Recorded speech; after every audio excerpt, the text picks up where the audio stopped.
Hi, Mystery Recapped here. Today, I'm going to explain the second part of the action sci-fi movie Parasite. Spoilers ahead. Watch out, and take care. The movie begins with the police using a serial killer named Uragami to identify mysterious aliens that have invaded the humans. These aliens are called the Parasites and infect the humans by entering their brains. These parasites take over the human consciousness and turn them into violent cannibals. The police are hopeful about identifying the aliens through Uragami, who has witnessed the parasites feeding on humans before. They bring Shinichi before the serial killer, but he fails to identify him. After being let go, Shinichi continues to hunt down the parasites, who terrorize the humans for food, with the help of Migi, the parasite that affects his right hand. Although Shinichi is still a human, he is progressively growing stronger because of Migi. Using his powers, he effortlessly takes down a parasite feeding on a human in an abandoned building. After killing the alien, Shinichi feels someone's presence outside and rushes to inspect. However, he fails to notice an investigative journalist named Shiro Kuramori hiding behind a pile of junk. The city's mayor, Takeshi Hirokawa, who has also been taken over by the parasites, grows worried about Shinichi killing the aliens. He complains about Shinichi to Ryoko Tamiya, the leader of the parasites, but she forbids him from going after the boy. Tamiya, who now is a mother to a human baby, intends to use Shinichi and Migi for her research on the parasites' coexistence with the humans. Afterwards, Hirokawa meets with another parasite named Goto. Goto is an extremely powerful parasite, as his body is made up of 5 different parasites. Goto advises Hirokawa to kill Shinichi. It is then revealed that Kuramori was hired by Tamiya to spy on Shinichi. He hands her the evidence he has collected so far and suggests they should give it to the police. However, Tamiya advises him against it, saying they need more information on the boy. Kuramori, who is a single father of a girl named Yumi, has grown close to Tamiya over time. He relates to Tamiya, who is also a single parent, and agrees to continue to gather more information on Shinichi. Shinichi eventually catches Kuramori following him, red-handed with a camera, and confronts him. Migi asks Shinichi to kill the reporter, but he refuses to kill a human. After learning that Tamiya had hired him to spy on them, Migi tells the reporter that she is a parasite herself, and much more dangerous than other parasites. Shinichi and Migi tell Kuramori that he is playing with fire and advise him to stay away from Tamiya and keep a low profile. Kuramori is in utter disbelief, but decides to continue his investigation. He goes on to interview the mayor, Hirokawa, about the parasites. Afraid of being exposed, Hirokawa orders his men to kill the reporter after the interview. Meanwhile, Migi senses the presence of 5 parasites nearby while returning home from school. Migi advises Shinichi to run away. However, they are eventually caught, and to their astonishment, they learn that they are faced with a man that has 5 monsters in his body. A cat and mouse chase follows. After reading the man's brainwaves, Migi advises Shinichi to kill the original monster using his speed. Shinichi then swings by a tree and beheads the monster. They then run away, and the man again comes back to life. The parasite in the man's right hand, who is revealed to be Goto, takes the place of the head and orders the parasite in the severed head, Miki, to occupy the right hand. When Kuramori returns home, he finds police in front of his building. Panicking, he runs to his apartment to learn that his daughter has been killed by the parasites who had come looking for him. Kuramori is traumatized by his daughter's death and refuses to cooperate with Detective Hirama. Meanwhile, Tamiya is furious to learn that the parasites tried to kill Shinichi and Kuramori. She expresses regret over the senseless killing of Kuramori's daughter. She fears that senselessly killing humans could give rise to an uprising strong enough to exterminate all parasites. She then threatens to kill Hirokawa and the other parasites herself if they again try to undermine her authority.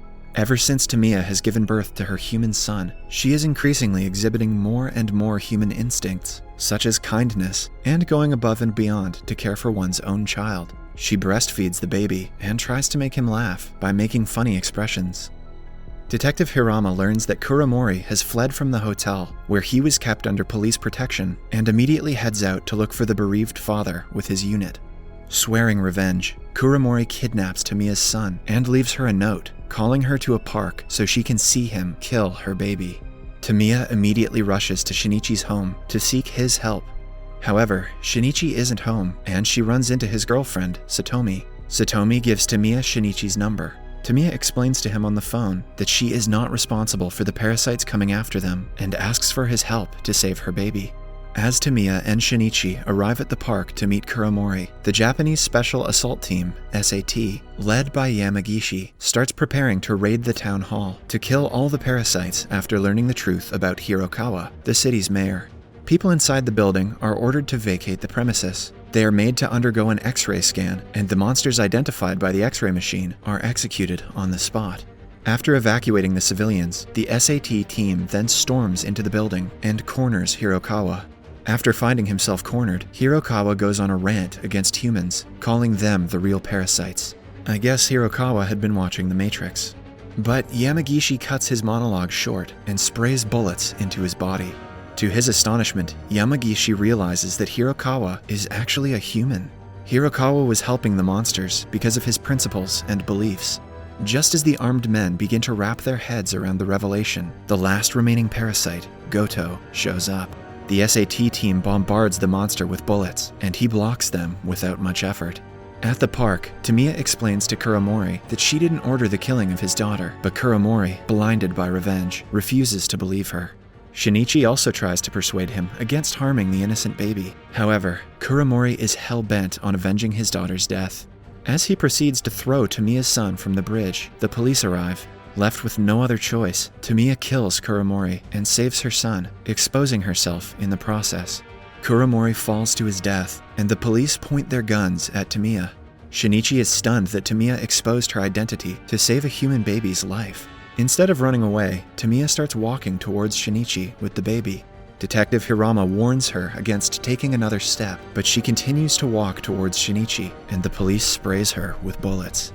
Clinging to her last few breaths, she hands the baby to Shinichi and tells him that she doesn't wish to run away because she doesn't want her son to live the life of a fugitive. She asks Shinichi to look after her son before collapsing and passing away.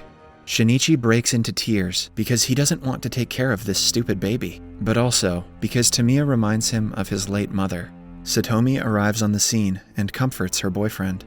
As Detective Hirama proceeds to take Shinichi for an interrogation, he is informed that the SAT team is dead. He immediately rushes to the town hall with Shinichi. At the town hall, Goto throws Yamagishi's severed head before Hirama. Angered, Hirama shoots the parasite, but it deflects the bullets back at him, killing him on the spot. The police retreat. While sensing danger to his life, Shinichi flees in a car.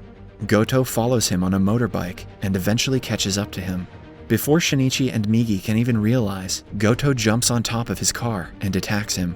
Migi drives the car as Shinichi tries to dodge the parasite's attack. A long struggle follows, and Migi eventually loses control of the car and it drives off a bridge. However, Migi manages to save Shinichi and itself. Goto sustains injury but also survives the crash and starts chasing the two into the forest. Migi comes up with a plan and they decide to ambush the parasite. Migi attacks the parasite from a tree and Shinichi sneaks up on him from behind, but the parasite tanks their plan. Left with no choice, Migi asks Shinichi to run away as it keeps the parasite busy. Shinichi refuses to sacrifice his friend, but Migi forces him to go. Goto eventually kills Migi, and Shinichi runs away. Shinichi seeks refuge in an abandoned building and calls Satomi. He is devastated by Migi's death because playing with his hand in his room will never be the same again, and Satomi comforts him. She reminds him that he still has her, and this is not the end. The two then start making out.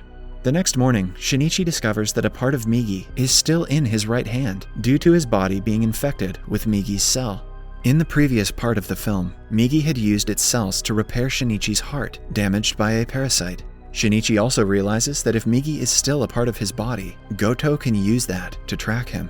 He freaks out and proceeds to flee with his girlfriend. However, the parasite catches up to them. To save Satomi's life, Shinichi reveals his location and lures Goto into a garbage disposal facility.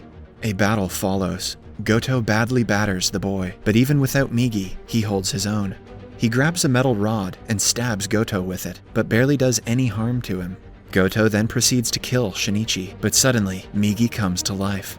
It is revealed that Migi had not died. It had transferred to Goto's hand. Migi returns to Shinichi's right hand, and Goto starts disintegrating because of the toxins released by Migi in his body.